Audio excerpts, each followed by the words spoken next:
Mga kananay, dahil nga maulan ngayon, ay naisipan namin magluto ng spaghetti kasi parang ang sarap kumain ng spaghetti. At saka tinatakaw kapag umuulan, di ba? Kaya nagluto kami. Mm. Ayan o, kakain na tayo. Iyan na yung aming pagkain maghapon. Mm. Tingnan nyo, parang slow motion pa yata itong nangyari dito, no?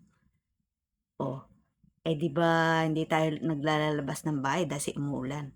Ay manahimik na lang tayo sa bahay pag hindi naman tayo pumapasok, di ba? Eh kumain na lang tayo kung meron kakainin sa bahay. Para naman di tayo magugutom. Kaya eto, nag-crave kami ng spaghetti. Ito na lang aming kakainin. Sarap nito. Oh, di ba? Bakit kaya nag-slow motion to? Oh, baka naman tinatakam ko lang kayo kaya ganon, no? Ano kaya nangyari dito? Mm. Pero ang sarap niya pag umuulan, sarap kumain. Kasi nga parang nagugutom ka pag umuulan, no? 'Di ba mga kananay?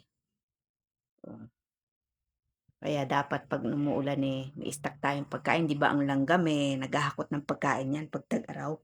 O pag tag-ulan nasa bahay sila, no? Gano'n, nag-iimbak sila ng pagkain. Kaya tayo dapat nag-iimbak din ng pagkain para pag may bagyo, may pagkain tayo sa bahay, no? Hindi tayo labas ng labas. Hmm, 'Di ba maganda yung gano'n mga kananay? Tingnan niyo, oh, ano pa hinihintay niyo, kumain na tayo. Saluhan niyo akong kumain. Hmm, sarap kaya ng spaghetti.